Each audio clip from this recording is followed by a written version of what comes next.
کہ سارے ساتھی 11 دفعہ پڑھ کے نا قل هو اللہ پڑھ کے، تو سارے ساتھی پھر مولانا صاحب دعا کروائیں گے، سارے پڑھ لیں گے. سارے بھائی ضرور شریف پڑھ لو.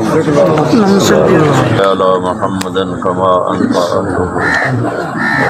یا اللہ اسی جو کچھ پڑھے تیری بارگاہ اے میرا بیٹا پہ، او میرا چاچے دا بیٹا ہے، او میرا چاچا ہے، او میرا چاچے دا بیٹا ہے، انہیں چاراں نو دا ثواب پہنچا یا اللہ، قبراں نو روشن فرما یا اللہ.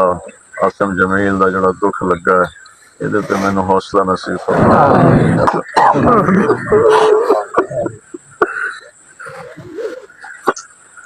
یا اللہ. سب دے رزق وچ برکت دے، سب دی صحت وچ برکت دے. قرضے ہاتھ ہویا تو نہ ادھر ادھر کی تو بات کر، یہ بتا کہ قافلہ لٹا تھا کیوں، ہمیں رہزنوں سے غرض نہیں، تیری راہبری کا سوال ہے. آج قبر کے اوپر تختی بھی لگائی گئی، قبر کے اوپر پھول بھی ڈالنا جائز ہو گئے، آج قبر کے اوپر کھڑے ہو کر اجتماعی دعا کرنا بھی جائز ہو گیا، اور 11ویں کی نسبت کو بھی قبول کر لیا گیا. 11 مرتبہ درود شریف پڑھنے کے لیے اور ایصال ثواب کے لیے دعا کے لیے کہا گیا. یہ وہی کام ہے جو صدیوں سے اہل سنت و جماعت اپنے مرحومین کے لیے کرتے آ رہے ہیں. لیکن یہ لوگ جو ہیں وہ سنی بریلوی کی آڑ میں دین حق کو ہمیشہ چھپاتے رہے اور لوگوں کو ان چیزوں سے منحرف کرنے کی کوشش کرتے رہے.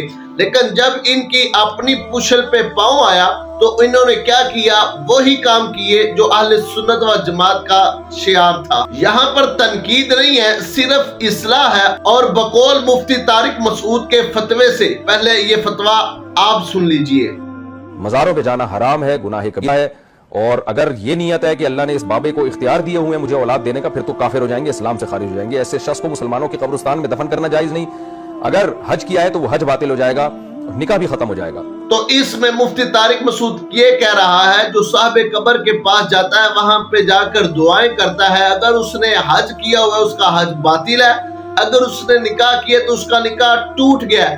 تو اس قانون اور ضابطے کے تحت طارق جمیل بھی اپنے نکاح سے خارج ہو چکا ہے. یہ ہمارا فتویٰ یا کوئی فقہ مسئلہ نہیں ہے، بلکہ دیوبندی ہی دیوبندی کی لپیٹ میں آ گیا. طارق مسعود کا مسئلہ آپ کے سامنے رکھا ہے، فیصلہ اب آپ کا ہے. اور طارق جمیل اس کے ضابطے سے پھر اس کا نکاح تو ختم ہو گیا، نکاح ٹوٹ گیا. اور اس سے بڑی بات یہ تو طارق مسعود نے یہ کہا تھا جو صاحب مزار کے پاس جائے، اللہ کے ولی کے پاس جائے.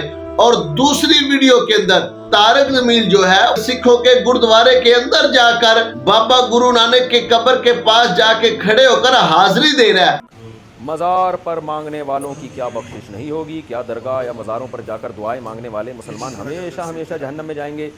جو مسلمان کی قبر پہ جائے ان کے نزدیک اس کا نکاح ٹوٹ جاتا ہے، تو پھر جو غیر مسلم کی قبر پہ جا کر وہاں پر اپنی حاضری پیش کرے اس کے بارے میں ان لوگوں کا کیا خیال ہے وہ یہی لوگ بہتر جانتے ہیں.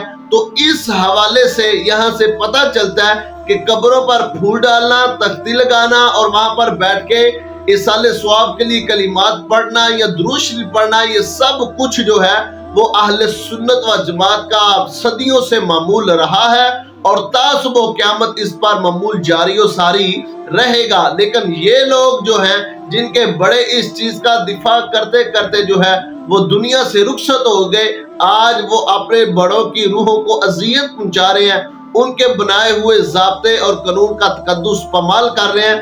ان کے لیے یہ لمحہ فکریہ ہے اور ان کے جو نکاح ٹوٹے ہیں اس قانون اور ضابطے کے تحت ان کو چاہیے کہ آپ پھر یہ اپنا دوبارہ نکاح بھی کریں، تجدید ایمان کریں، ایجاب و قبول کریں، تاکہ آپ کی ازدواجی جو زندگی ہے وہ شریعت محمدی کے عین مطابق گزر سکے. بحمد اللہ ملا حق سے عقیدہ اہل سنت کا پڑھا ہے قدسیوں نے بھی قصیدہ اہل سنت کا، زمین ہے اہل سنت کی، زمانہ اہل سنت کا، بنایا رب نے جنت میں ٹھکانہ اہل سنت کا.